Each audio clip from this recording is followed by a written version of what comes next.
Welcome students. I welcome you in Roman English classes. This is our new channel and we have started a new topic, literary criticism, which is most difficult at this thought. But I am explaining everything regarding this topic. First of all, I have uploaded two videos on Greek poets. First video was on Plato and second was on Aristotle. If you have not seen those videos, please watch these videos and get benefit of them. I am here teaching just like an offline classes. I am discussing every point, every minor point related to the poet or critic. Today I am going to discuss Horace, who is a Roman poet. First thing that you have to keep in mind that who are Greek poets and who are Roman poets. We have studied Greek poets. In Greek poets, Aristotle and Plato are included. And in Roman poet, we are going to discuss Horace. Here I will teach you about Horace and his theory and his major work, which is generally asked in the examination. So let's start today.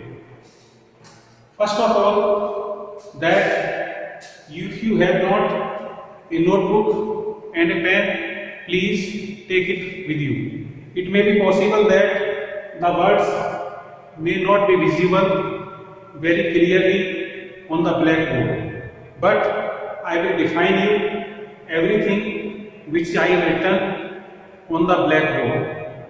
In this topic, first of all, you have to know Horace. We are discussing Horace here. That Horace is a Roman poet. First thing क्या है? Horace is a Roman poet. He is a major poet in Rome. There were many other poets at that time, but it was only Horace who got name and fame. The full name of Horace is Quintus Horatius Flacius. You have to keep in mind the full name. Quintus, Quintus Horatius, Horatius, Flacius, Flacius. I have spoken the spellings also so that you may not commit any kind of mistake. And the lifetime of Horace was 65 BC to 8 BC. You should note it down. The lifetime of Horace was 65 BC to 8 BC. Now we should know that when Horace lived, it was the period of Augustus. When Horace lived, it was the period of Augustus. So Horace was a Roman lyric poet. As I have told you that Horace was a Roman lyric poet. Horace जो था एक Roman lyric poet था. During the time of Augustus, and he lived during the time of Augustus. Augustus was also known as Octavian. You should know that Octavian is Augustus, and Augustus was also known as Octavian. Second thing, now we should know what was the background of that time when Horace lived. When Horace lived, what was the background of the time? It was the golden period of the Roman Empire. It was the golden period because literature was patronized, arts was patronized, it was a revival of classicism. So we can see that background of the period. Arts. Arts means arts and paintings were patronized by kings at that time. King Augustus himself patronized many poets and painters at that time. Good literature, and good literature was encouraged. Good literature was encouraged.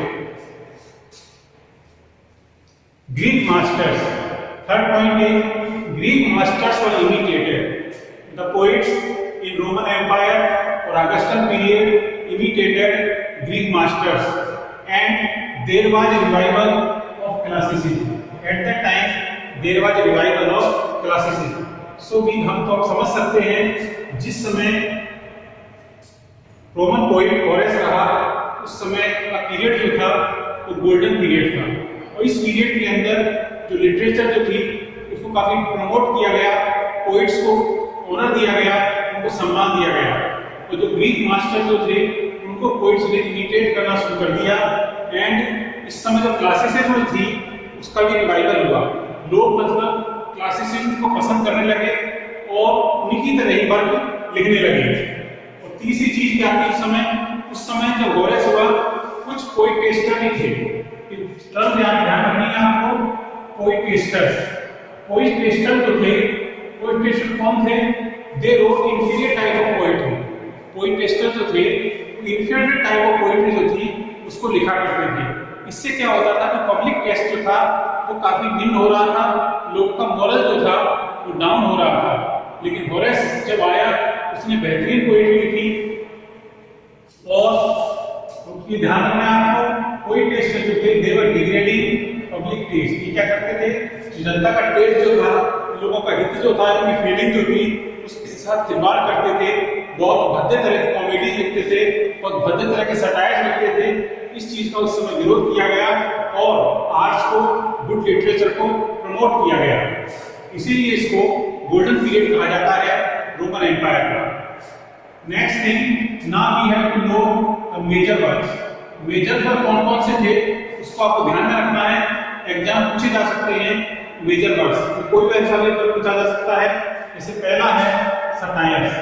Satires जो है major work है। Epodes, second odes, epistles, ars poetica.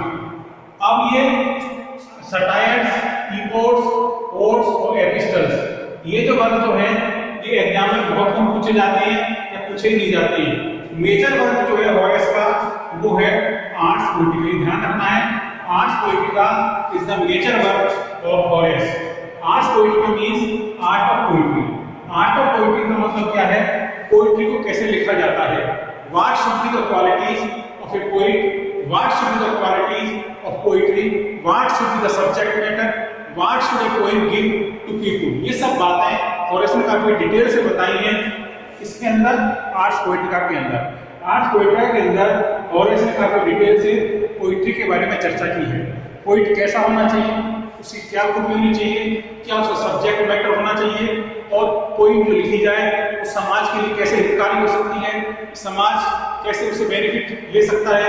ये सब बातें Horace ने मतलब arts poetica के अंदर जिक्र की है। हम सभी बातों को बारी बारी से पढ़ेंगे, एक चीज पढ़ेंगे इसके बारे में। तो आर्ट्स पोएटिका का वर्क जो है इसको हम डिटेल में स्टडी करेंगे, क्योंकि एग्जाम में जब प्रश्न पूछा जाता है तो यहीं से पूछा जाता है। इसलिए मैंने इसको काफी डिटेल में बोर्ड पे लिख दिया है और मैं एक पॉइंट में आपको समझाऊंगा।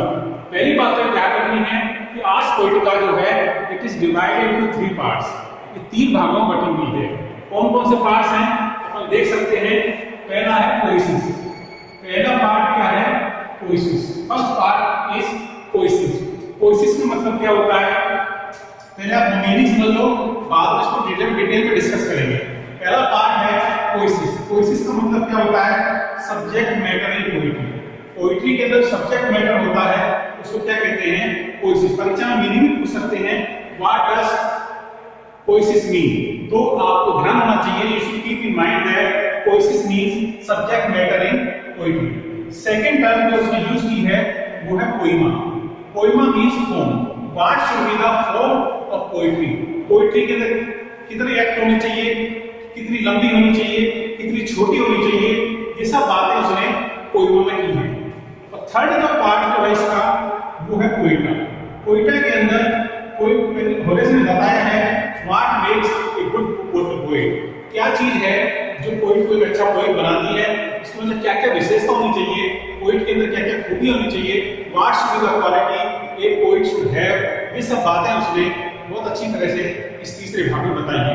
अब हम एक एक करके डिस्कस करते हैं कि कौन कौन सी। पहली चीज है पोइसिस।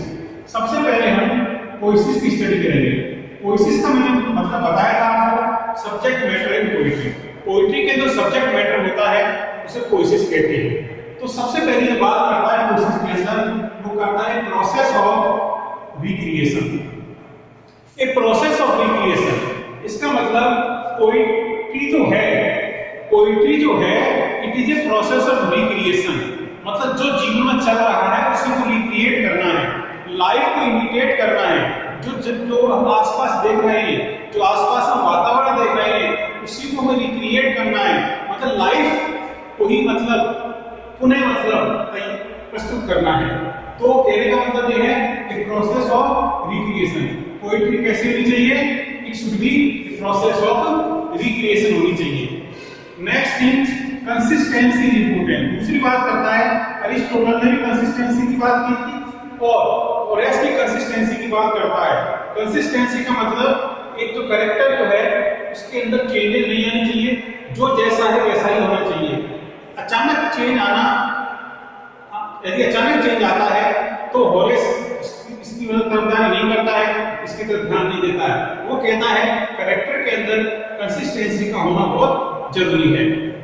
पर्पल पेजेज, इसको ध्यान रखना है। पर्पल पेज, पर्पल पेज का मतलब क्या होता है?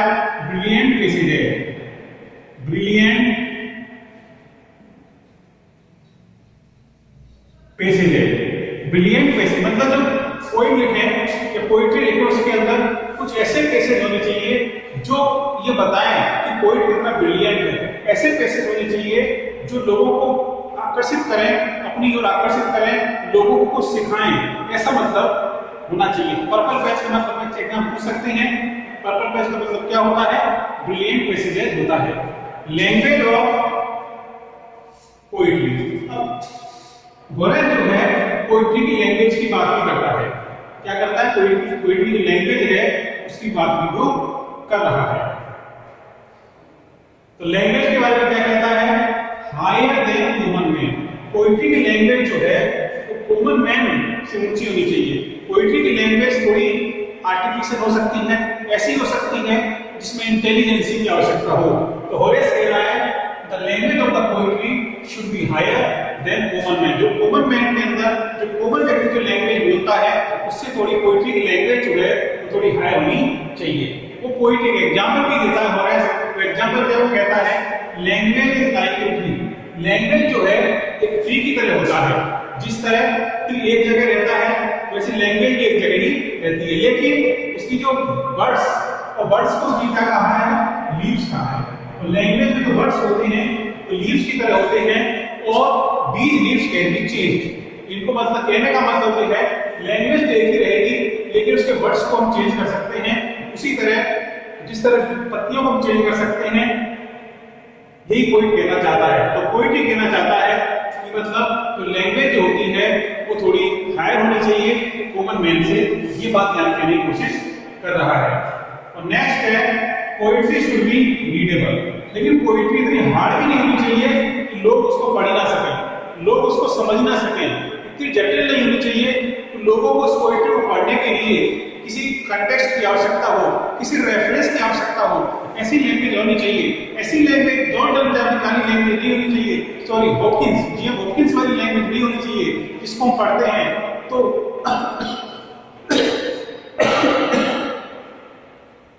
सॉरी, मतलब लैंग्वेज होनी चाहिए, टफ नहीं होनी चाहिए।